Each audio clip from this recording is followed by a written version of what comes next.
Et oui, bonjour à toutes et à tous. C'est un peu la déprime du côté du potager. Alors c'est vrai que le temps, ce mois-ci, surtout dans ma région, c'est pas l'idéal. Alors les plants se portent pas très bien sur mon terrain, comme je l'ai dit dans la dernière vidéo. Alors je vais vous mettre un petit coup de soleil et puis on va rebooster tout ça. Donc aujourd'hui, on va parler de l'eau de saule. Donc l'eau de saule va nous permettre de booster donc nos semis au potager. Là on est sur mon terrain et on peut voir là, mes choux raves sont vraiment pas en bon état. Ils ont vraiment du mal, ça végète. Alors ils se sont bien fait attaquer, donc des lapins ont réussi à passer sous le grillage et les limaces aussi ont bien aidé. Là, donc ce sont d'autres choux raves, exactement les mêmes, hein. Ce sont les mêmes semis, ils étaient tous dans la serre au même moment. Et je les ai repiqués ici dans un bac qui a été enrichi au crottin. Donc vous voyez bien la différence donc avec du crottin. Les plants sont magnifiques, ils sont robustes et donc aussi se font beaucoup moins attaquer par les limaces. Puisque j'ai autant de limaces, je pense, chez moi que sur le terrain.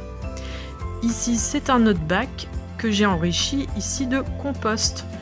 Donc en général, je viens mettre après l'été, je vide mon composteur et je viens remplir mes bacs, je recouvre de carton. Et bien ici, avec le compost, on peut voir que mon plan est encore plus magnifique, hein. Ça profite vraiment à la plantation. Donc j'avais aussi beaucoup de verre à compost, hein, que j'ai intégré dans ce grand bac. Alors ça profite, là c'est des betteraves. Alors c'est dommage, j'ai oublié de faire des photos sur le terrain pour vous montrer aussi la différence au niveau de la taille de mes betteraves. Donc là on peut voir un peu ma terre. Donc il y a un mélange de compost et de terre de jardin. Et ici, donc j'ai quelques tournesols qui se portent pas trop mal, même si avec la tempête, certains se sont couchés. J'espère qu'ils vont se redresser. Donc ici, c'est mon petit composteur, donc il est pas bien grand. En général, je retire à peu près, je récupère un tiers de la taille du composteur. Donc l'eau de sol, ici, elle va nous permettre de booster au repiquage nos semis, parce que elle a une hormone qui s'appelle l'acide salicylique. Et cette hormone, elle favorise la formation des racines. Alors vous pouvez aussi en tirer une hormone de bouturage. Mais là, c'est histoire de faire une petite infusion qui va rebooster.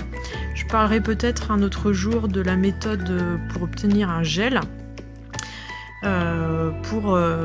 notamment pour faire les boutures des petits fruits, par exemple. Donc ici, on vient écraser nos petites branches. Donc là, j'ai utilisé du sol tortueux que j'ai dans mon jardin, et donc on l'écrase bien. Donc ça c'est sans trucage, hein. J'ai une force surhumaine en fait, et donc on va venir mettre ce sol dans un arrosoir. Donc pour moi je le fais à l'arrosoir directement, donc j'en ai plusieurs, donc c'est pour ça. Et donc l'idée c'est de décoller un maximum de l'écorce que ça s'infuse au plus. Donc je viens mettre de l'eau de pluie tout simplement. Donc là j'avais récupéré que simplement quelques branches, et puis on touille un petit peu et on laisse 48 heures. Donc après je vais filtrer avec une chaussette et je vais venir booster tous mes petits semis. Allez, moi je vous dis bon jardinage.